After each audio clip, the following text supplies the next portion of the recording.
લ્યો બોલો, તમને ખબર હતી કે મારા જમવાનું બાકી છે? તૈયાર જ રાખ્યું ને હું. 40 રૂપિયા આપો તો રસપુરી મળશે. બકુલભાઈ, આ હે ને 40 રૂપિયાની એક ડીશ આપે છે અને 4 પૂરી ને 1 ગ્લાસ રસ આપે છે.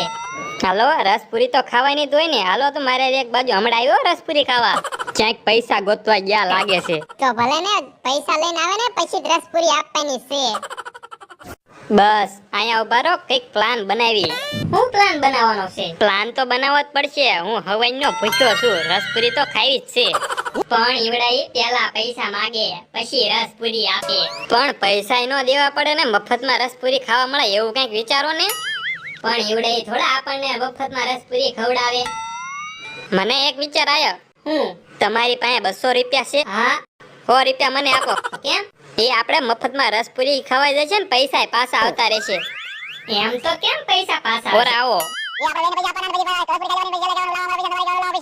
હા એમ થાય. લ્યો હાલો તો રસપુરી ખાઈ આવી. હાલો હાલો હાલો.